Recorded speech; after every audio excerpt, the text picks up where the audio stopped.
Bonjour à tous, bienvenue sur cette chaîne. Comme d'habitude, pensez à vous abonner, à liker, à commenter et à partager, ça n'écoute rien. Alors aujourd'hui, on va s'intéresser à un sujet qui défraie la chronique au cours de ces derniers jours au Gabon. C'est le procès de Noureddine Bongo Valentin. Alors au cours de ce procès, comme tout le monde, j'ai été choqué par ici les sommes mirobolantes qui ont été décaissées ici du budget ou des caisses de l'État. À ce moment, la question que je me pose, c'est comment d'aussi grosses sommes ont pu être décaissées alors qu'elles n'ont pas servi ici à l'entretien des routes, à la construction de nouvelles écoles, ici au règlement des pensions des différents fonctionnaires, globalement à résoudre les problèmes qui concernent les Gabonais au quotidien. Donc ici, c'est cette situation qu'on va essayer de décrypter et comprendre.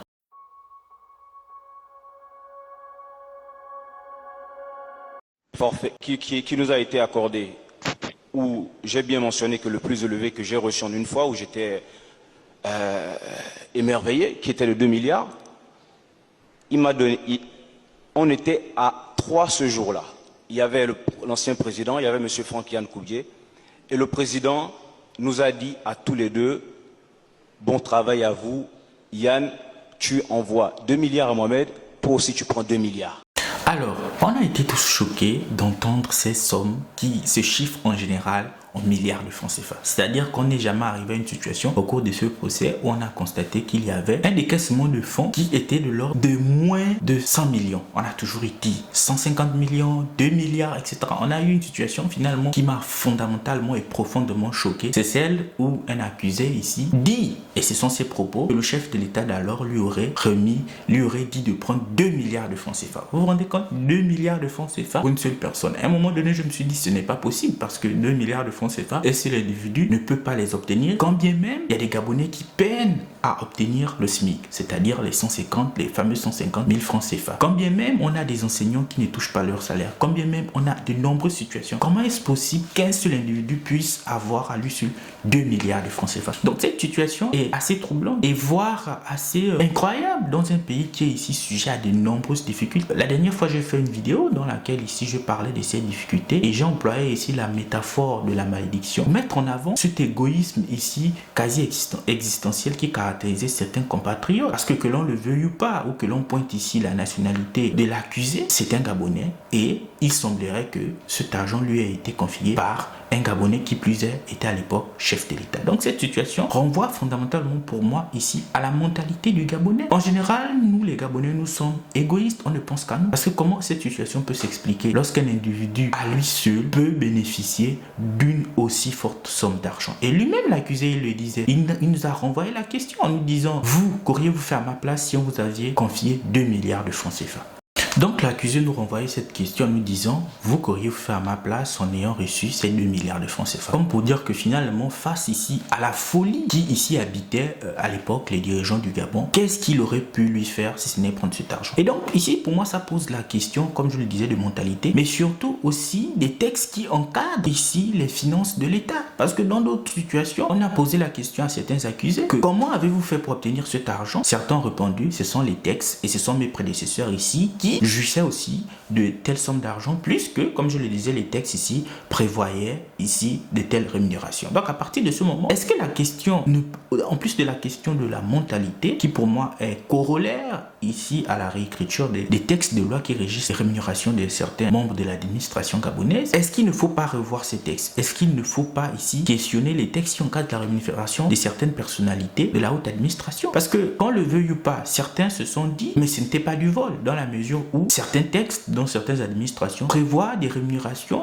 tout à fait conséquentes et extraordinaires. Donc pour moi, la question de la mentalité ici se construit à l'aune de ce procès. Pourquoi? Parce que comment un individu, même si les textes les prévoient en fait des telles rémunérations, peut se complaire à obtenir 150 millions de francs CFA, 200 milliards ou peu importe la somme, mais une somme souvent ici à couper le souffle, alors que dans le même moment, il y a des compatriotes qui peinent à avoir 150 000 francs. Il y a des compatriotes qui travaillent jour et nuit dans la santé, dans l'éducation et dans d'autres domaines, qui ont du mal à obtenir ne fût-ce qu'un poste budgétaire. Et pour moi, au-delà de faire des critiques à ceux qui ont géré, on doit revoir déjà ce que les textes prévoient. Que prévoient ces textes? Est-ce que ces textes qui prévoient de telles rémunérations sont en adéquation avec la réalité sociale du Gabon? C'est-à-dire le fait qu'on ait d'autres compatriotes, dépit des efforts qu'ils fournissent, n'ont pas de telles sommes. Et la question que je me pose, lorsqu'un individu a une prime de 150 millions ou une prime de 200 milliards ou je sais pas, des sommes, je me perds même dans les explications parce que les sommes étaient tellement énormes qu'on a du mal à se situer. Est-ce qu'à ce moment, il se dit qu'un compatriote a du mal à obtenir même 150 millions 150 millions. Vous voyez, le lapsus, il est révélateur. Tellement s'est retrouvé dans une situation extraordinaire. C'est-à-dire qu'ici, ce que je voulais mettre en avant, c'est que lorsqu'un individu a 150 millions de primes ou peu importe la somme, est-ce qu'il se demande si un autre compatriote peut obtenir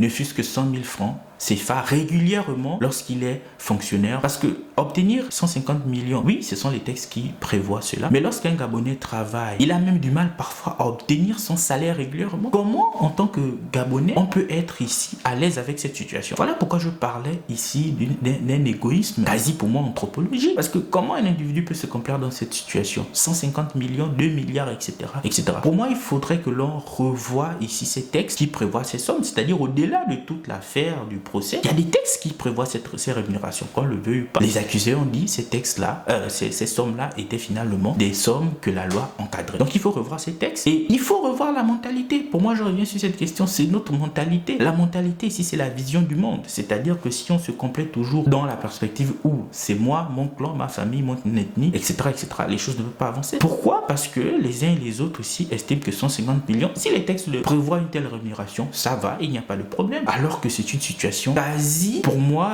quasi. En fait, on fait preuve d'un manque d'empathie envers d'autres compatriotes lorsqu'on reçoit 10 fois, 100 fois plus qu'un Gabonais qui se lève chaque matin à 7h du matin ou à 6h du matin pour travailler. Donc pour moi, il faut revoir les textes et il faut surtout qu'on change de mentalité. Lorsque le nouveau régime est arrivé, il y a une infrastructure ou une entité dont on n'a pas fait la restauration, c'est la mentalité. Pour moi, fondamentalement, le problème du Gabonais est un problème de mentalité. Et on le voit parfaitement. Ce procès est l'illustration d'un manque ici de mentalité, c'est-à-dire ici d'une façon de voir le monde qui ne prend pas en considération la nation. Parce que la nation, c'est le vivre ensemble. Mais lorsqu'on est dans une société dans laquelle on pense le vivre ensemble, alors qu'on peut recevoir des centaines de millions et des milliards, alors que le Gabonais qui est ici affecté à l'intérieur du pays a du mal même à percevoir le pré-salaire alors qu'il a passé des années à travailler. Comment? Qu'est-ce qui peut justifier pour moi cette situation? Donc on peut ici questionner tous les aspects qui sont autour, mais pour moi fondamentalement la question de la mentalité est celle qui doit être mise en avant parce que c'est elle qui dirige ici nos rapports avec les autres dans la société. C'est elle ici qui nous permet ici de voir 150 millions, 1 milliard, 2 milliards ici ne peuvent pas être une somme qu'un seul individu peut avoir alors que d'autres compatriotes ont du mal à obtenir ne fût-ce que le SMIC. Donc merci d'avoir regardé cette vidéo. On se donne rendez-vous dans un prochain épisode. Au revoir.